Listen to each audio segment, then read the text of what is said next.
Sa mapagpalayang araw po sa ating lahat, mga kaibigan. Ito po ang Kawal Demokrasya, Kawal di Carbonell. Nagsasabing, Bismillahirrahmanirrahim. Assalamualaikum warahmatullahi wabarakatuh. Allahu Akbar.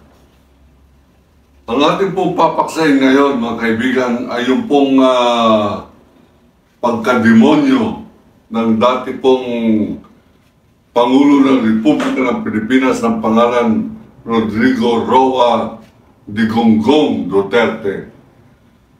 Abay kanina, nanonood po ako ng hearing dyan po sa Quadcom. Quad, ibig po sabihin apat, yung committee ng House of Representatives at ang isa sa mga naisingit na resource person ay walang iba kundi ang dating alkalde ng Iloilo City na ang pangalan po ay Mayor Jed Mabilog.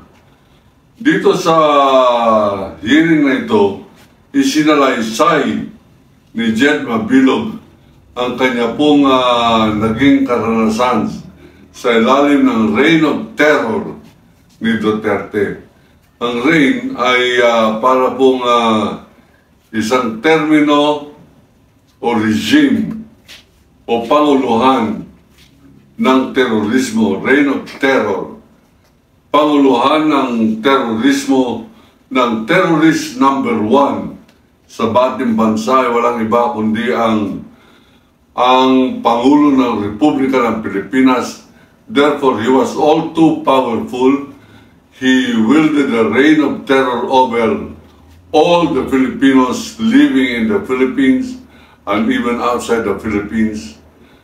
Ang kanyang karanasan, mga kaibigan, ay isinalarawan ni Mayor Jed Mabilog na nakabalik na po sa Pilipinas magmula ng matagal na asylum o pagtatago sa ibang bansa sa Amerika.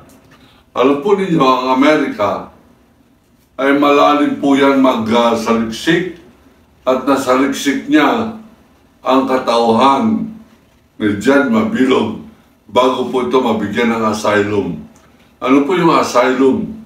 Para pong pagkakanlong. Para po yan ay isang pag-welcome o pag-aaruga ng isang natiterrorize o maaari pong mamatay, mapatay sa ibang bansa.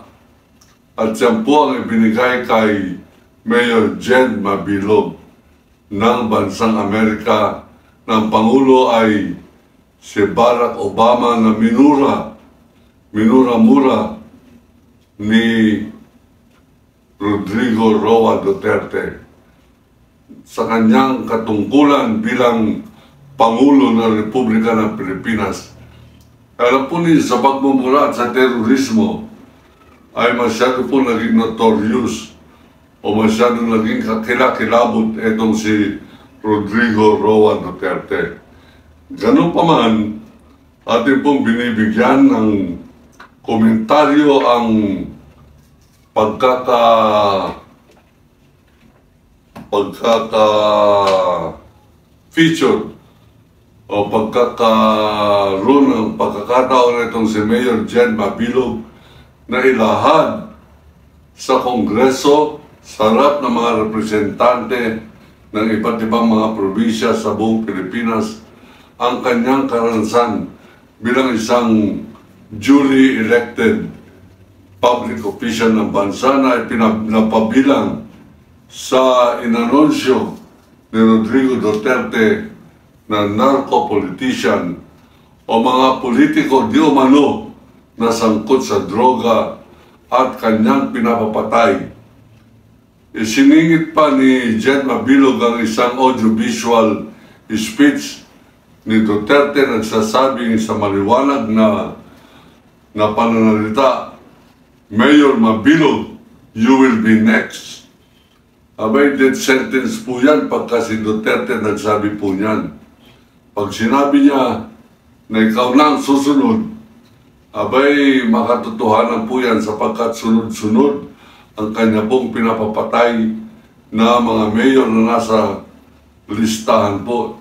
Eh 30 alkalde po yan nakalista at pang 13 sana na papatayin ay walang iba kundi si Mayor Jed Mabilog sapagkat yung 12 ay napatay na.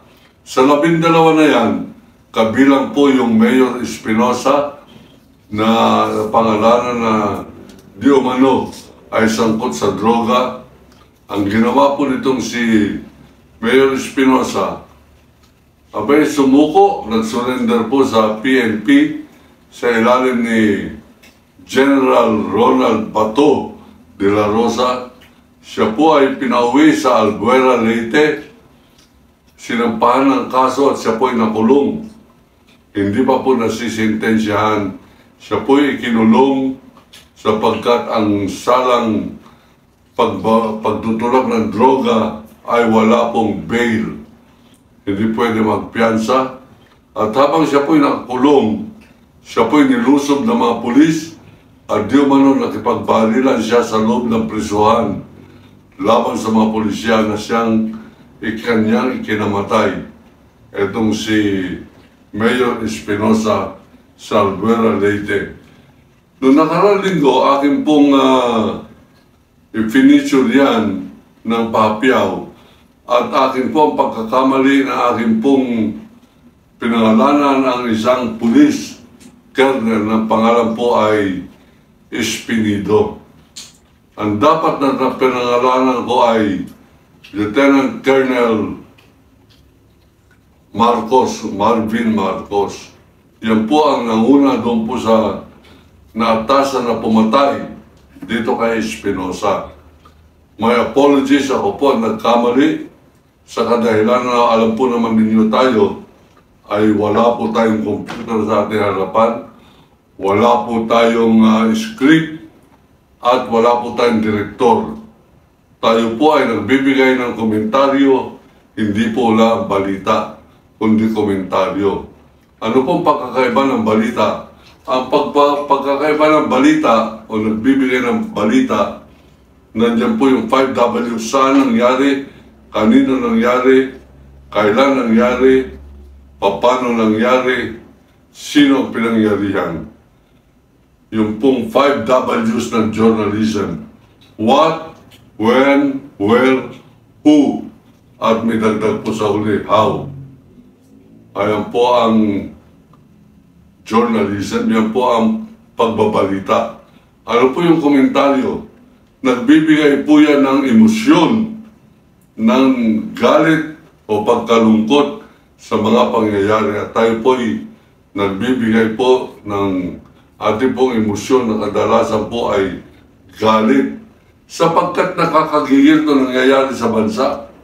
Nasa kamay ng demonyong si Duterte ang buhay ng mga tao at pinapalakpakan naman sapagkat matapang po siya, kinakatakutan, ay nang babastos, kagustuhan ng mga barako yan, yung bastos na isang alkalde na naging pangulo. Abay, yan po siguro ang naglalarawan ng pagkatao ng mga Pilipino sapagkat hanggang kanyang anak na si Sara Duterte, minana ito.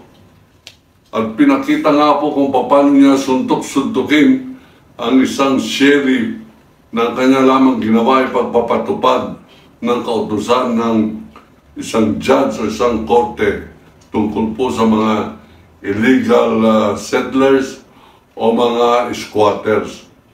Ang ginawa nitong si Mayor Sara Duterte, pinagsuntok-suntok sa harapan ng kamera, sa harapan ng media, itong pagmumukha ng isang sheriff na wala pong kalaban-laban sapagkat napakaraming bodyguard na Davao Death Squad at pulis itong si Sara Duterte.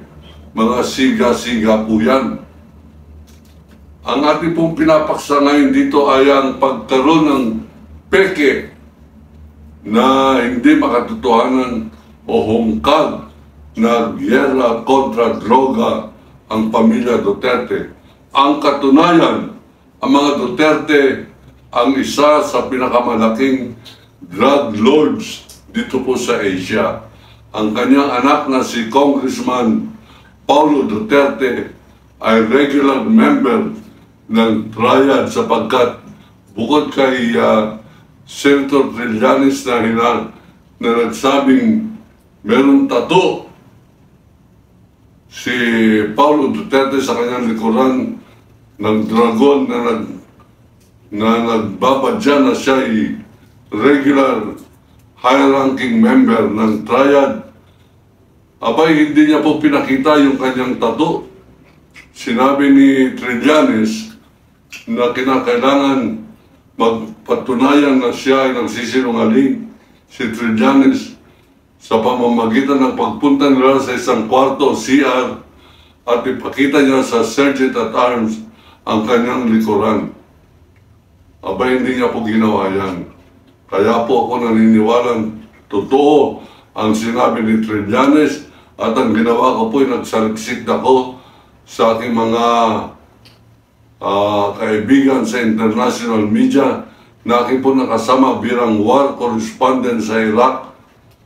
Abay, meron po isa sa kanila na taga-Spain na nagsabi sa akin that senator of yours, Sonny Trillanes, was telling the truth when he said that Paulo Duterte is a drug lord and that he had a dragon tattoo on his back signifying his membership to this big Asian drug gang called Triad of Asia. So, naniniwala po tayo na ang pinakamalaking drug lord sa Pilipinas ay walang iba kundi ang mga Duterte. Bilang newspaperman, bilang veteranong mamamahayag, akin pong tinitignan at pinagkukumpara yung ating pong mga sources. At ang source ko po dito sa Pilipinas ay aking pong sariling kaalaman sa pag-iimbestiga na nakita ko sa aking sariling mga mata ng pagkakahuli ng billion peso drugs dyan po sa Bureau of Customs by the containers. At ito ay sinawalat mismo ni Jimmy Galvan dito po sa Senado. Guban, sorry. At ito po ay akin pong naaalala sapagkat sa isa kong dyaryo, meron po tayong sariling periodiko, yung Manila Hotline. Akin pong hinheadline yan na meron $26 billion shabu smuggling nangyari po sa Bureau of Customs ng Republika ng Pilipinas sa ilalim ng panunungkulan ni Duterte. Hindi naman po siya nagwala, wala siyang pinapatay, hindi po siya nagalit, hindi siya nagidla. At sa halip, iba ang kanyang mga pinakulong. Ang pinakulong ay checker, ang pinakulong ay bodegero, maliban po dun sa mga drug lords. Ang pinakamalaking drug lord sa Davao ay si Michael Yang at si Richard Lim.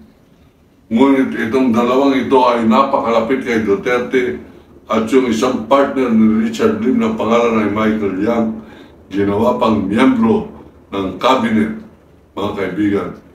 Ang nagbigay po ng expose dyan ay isang dating Davao City Chief ng anti-drug unit ng Philippine National Police, mga kaibigan, na walang iba kundi si Colonel Asierto. At yan po yung ating sinususugan, hindi po totoo na kasama si Mayor Jed Mabilog sa narcolis. Kasama po siya sa narcolis ni Duterte, pero wala siya sa narcolis ng PDEA o PNP o America, CIA o Interpol. Wala po, hindi po kasama si Mayor Jed Mabilog. Pero siya po ay tumakas, nagpunta sa Amerika ng isang pagkakataong binigay sa kanya ng Amerika bilang isang political asylum seeker. At siya po ay nakabalik po siya. Hindi na po Pangulo si Duterte, malaya po siya nakabalik dito sa tulong ng Amerika at naisiwalat niya sa Kongreso sa ating pong social media. Nakapagsalita siya at sinabi niya ang kanyang tinatawag naming harrowing experience o kakilakilabot kahindik-hindik na karanasan bilang nagtatago na dapat pinapatay ni Duterte, ngunit siya po ay nakaligtas. Abay, nasa 30 po yung pinapapatay ni Duterte. 12 yung mga successful na patay. Pang 13 dapat si Jed Mabilog. 13th mayor sana na pinatay sa ilalim po ng peke na drug war. Drug war ni Duterte. Mga kaibigan, yan po ang ating pong deklarasyon at komentaryo dito sa episode na ito. Mabuhay itong si Mayor Jed Mabilog. Congratulations sa iyong pagkakaligtas sa kuko ng reyno ng terorista ng pangalan ay Rodrigo Roa Duterte. Mga kaibigan, kailan natin pagbabayarin itong si Duterte? Bakit hanggang ngayon nagtiterrorize ang mga Duterte at pinakita yan ni Sara Duterte na nais niyang terrorizing ang House of Representatives? Ang katanungan, papayagan pa ito ng mga congressman? Sa aking puntingin, ibang kongreso na ito. Hindi na po ito kongreso ng mga na-terrorize. Meron na po yung Balbers, meron ng Congressman Dan Fernandez, meron Paduano, meron Abante, meron Luistro, Congresswoman Luistro, meron yung Makabayan Black na lumalakas po dyan sa Kongreso. Mabuti naman. At meron na po tayong social media na nagtatanggol na sa katotohanan o nagsisiwalat ng katotohanan. Nandyan sila Christian Esguerra ng Fox First, nandyan yung Batang Maynila 2H at mga iba pang mga na-identified na social media warriors sa ngalan po ng mga bagong Pilipino at mga magigiting na congressman at dalawa o tatlong magigiting na mga senador. Ito po ang kawal ng demokrasya na nagbibigay po ng papugay at saludo dito po sa mga bagong tagapagtanggol ng bagong henerasyon ng Pilipinas.